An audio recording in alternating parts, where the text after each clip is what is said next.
বয়সের বিষয়টা এটা পরবর্তীতে আসছে, তাহলে আমাদের ক্ষেত্রে তো সেটা হবে না। আমাদের আন্দোলন তো আগেও ছিল, আমরা তো নতুনভাবে আন্দোলন সৃষ্টি করি নাই।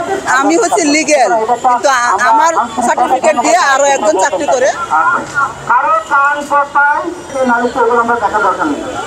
ওই সময় যে শর্তগুলো ছিল তার মধ্যে বয়সের কোনো ছিল না, মানে আমরা যে কোনো এজে যে কোনো স্কুলে বাংলাদেশের চাকরি করতে পারবো, ওইটাই ছিল। এখন এই যে বয়সের বিষয়টা এটা পরবর্তীতে আসছে, তাহলে আমাদের ক্ষেত্রে তো সেটা হবে না, সেটা সেই সময়টা ছিল না। যেহেতু আমাদের কথা হচ্ছে আমরা যদি একদিনও চাকরি করতে পারি সেটা করব।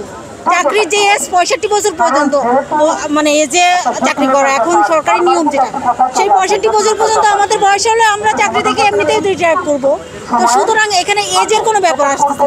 আর যেহেতু ওখানে শর্তই ছিল, আমরা যখন পরীক্ষা দিয়েছি তখন শর্তই ছিল যে এজ কোনো ব্যাপার না। আমরা 203 দিন এই শাহবাগ জাদুঘরের সামনে আমরা শুয়েছিলাম। দাবি আমি বিগত সরকারের কাছে আমরা দাবি জানিয়েছিলাম, শিক্ষামন্ত্রীর কাছে দাবি জানিয়েছিলাম। শিক্ষামন্ত্রী আমাদেরকে বলেছিল, আশ্বাস দিয়েছিল একটা মাত্রই আপনাদের আমার নিয়োগ দিব, সেখানে 1 থেকে 12তম নিয়োগ হবে। কারণ আমাদের আইনি বাধা তারাই সৃষ্টি করেছে, আমরা কোনো আইনি বাধা সৃষ্টি করি নাই। 18 সালের আগে যারা পাশ করেছে তাদের সার্টিফিকেটের মেয়াদ হলো আজীবন, কিন্তু পরে কোর্টের থেকে বিভিন্ন রকম রায় মায় নিয়ে তারা দেখায় আমাদেরকে বৈষম্যের মধ্যে ফেলাই দিয়ে আমাদেরকে বাতিল করেছে।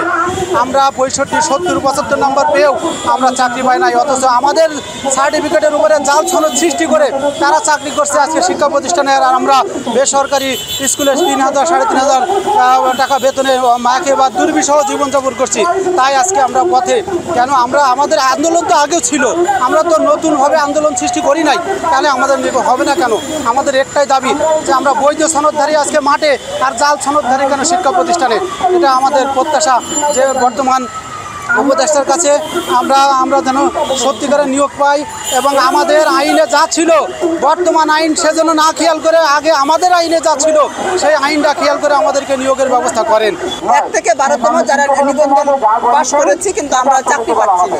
এনটিআরসির অনেক ছিল, গাফলতির জানে, মানে অনেক জাল সনদ তারা বিক্রি করছে।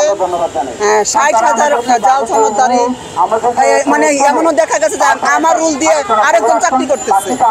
মানে আমি হচ্ছে লিগ্যাল, কিন্তু আমার সার্টিফিকেট দিয়ে আরো একজন চাকরি করে, সে অলরেডি বেতন পাচ্ছে আর আমরা রাস্তায় আছি। এটাই হচ্ছে মেইন কারণ।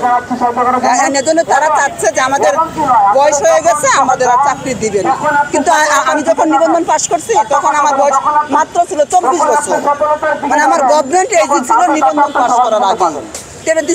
এজন্য তো দায়ী আমি না।